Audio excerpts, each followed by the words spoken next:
గుంటూరులోని కపర్ది కాలనీలో వెంచేసి ఉన్న శ్రీ కాళీవారాహి సిద్ధపీఠంలో ఆషాఢ అమావాస్య సందర్భంగా అమ్మవారికి భక్తులందరి చేత పొంగళ్ళు నివేదించబడ్డాయి. భక్తులందరూ ఊరేగింపుగా పొంగళ్ళను తీసుకువెళ్ళి అమ్మవారికి సమర్పించారు. శాకంబరి అలంకారము మరియు పొంగళ్ళ ఊరేగింపుని అందరూ దర్శించండి.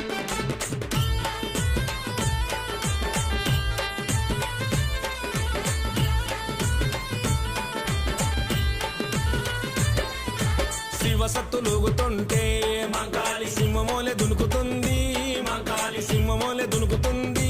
మంకాలి మేకపోతులను చూసి మంకాలి మస్తు ఖుషి పడుతుంది, మంకాలి మస్తు ఖుషి పడుతుంది. మంకాలి వెళ్లుదము రండి బోనాల జాతరను చూడడానికి. కొండలు గురుస్వామి వెళ్లుదము రండి తల్లికి గౌ పిల్లలు ఇయ్యడానికి.